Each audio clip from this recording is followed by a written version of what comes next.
Namo Buddhaya.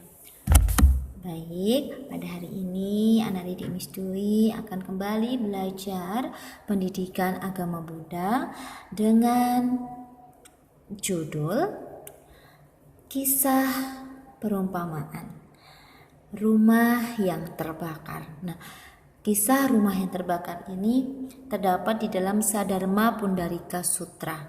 Nah, dahulu kala seorang yang kaya tinggal di sebuah desa. Kekayaannya tidak terukur.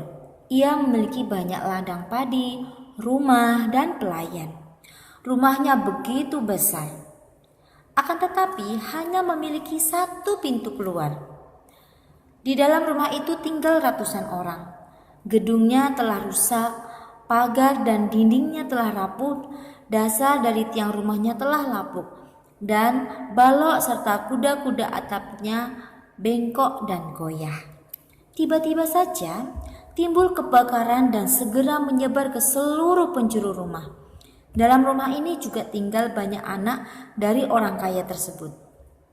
Ia amat takut akan kebakaran besar ini dan berpikir, aku mampu keluar dari rumah yang terbakar ini dengan aman, tapi anak-anakku masih di dalam. Pikiran mereka tenggelam dalam permainan.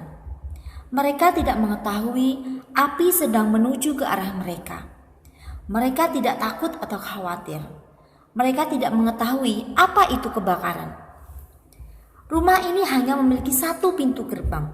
Lebih parah lagi, gerbangnya kecil dan sempit.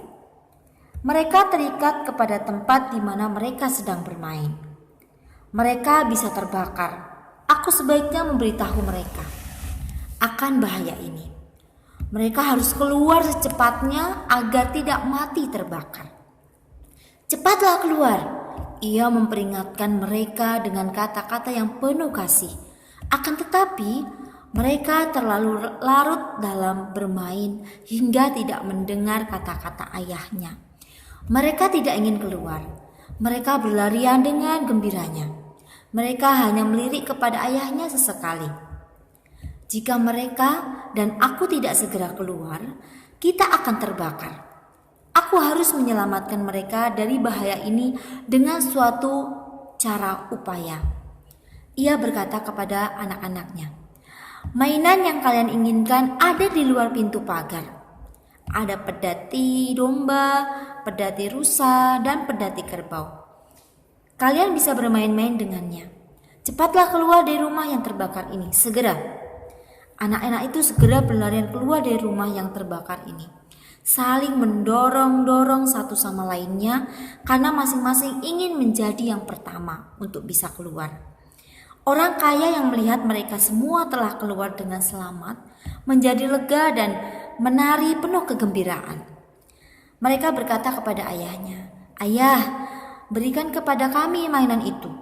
Berikan kami pedati domba, pedati rusa, dan pedati kerbau yang kau janjikan kepada kami."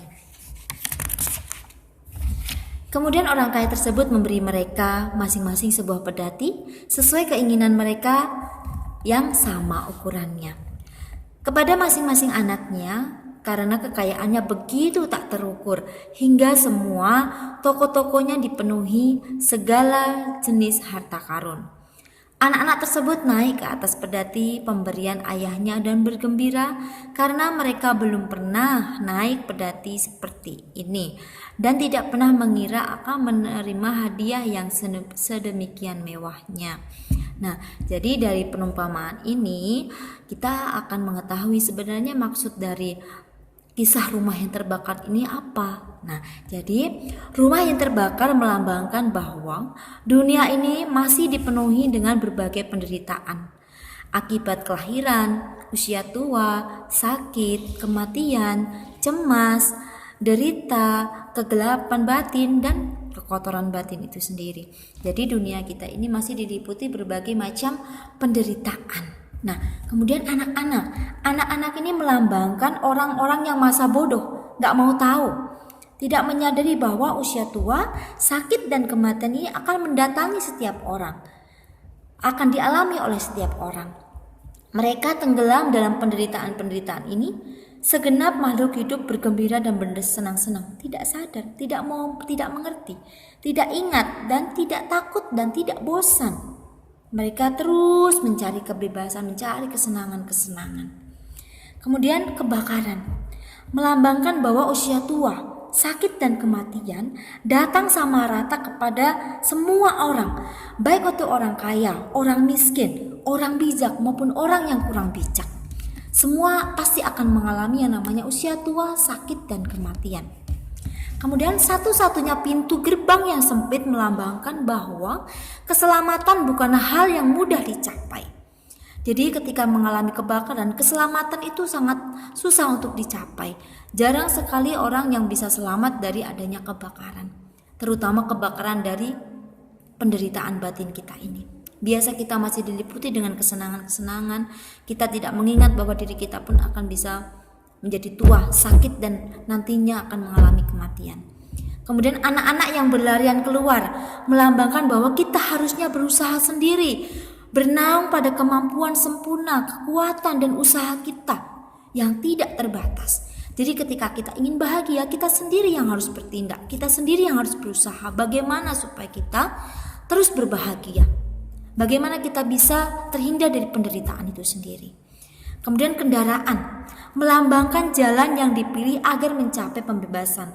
Kalau ingin kita menjadi bahagia, banyaklah perbuatan baik, terus berusaha, berbuat baik, dan berbuat baik terus. Kemudian orang yang kaya melambangkan sang Tathagata, sang Buddha, ayah bagi semua makhluk. Kemudian perumpamaan ini menjelaskan bahwa Buddha Dharma merupakan ajaran yang diperuntukkan bagi kita yang dapat menghapus ketidakbahagiaan dan kita akan menikmati kebahagiaan. Kebahagiaan sejati adalah bersukacita membantu orang lain dan memberikan kebahagiaan kepada orang lain. Hal ini adalah pelaksanaan dari praktek Dhamma. Jadi praktek dari Dhamma adalah ketika kita mampu berbuat baik, maka kita akan menjadi bahagia dan kita akan membuat orang lain menjadi bahagia. Oke, jadi ini saja materi dari Miss Dwi. Semoga bermanfaat, semoga bisa dipahami dengan baik. Sabisata Bhavantu Sukhitata, semoga semua makhluk hidup berbahagia. Sadu, sadu, sadu. Namo Buddhaya.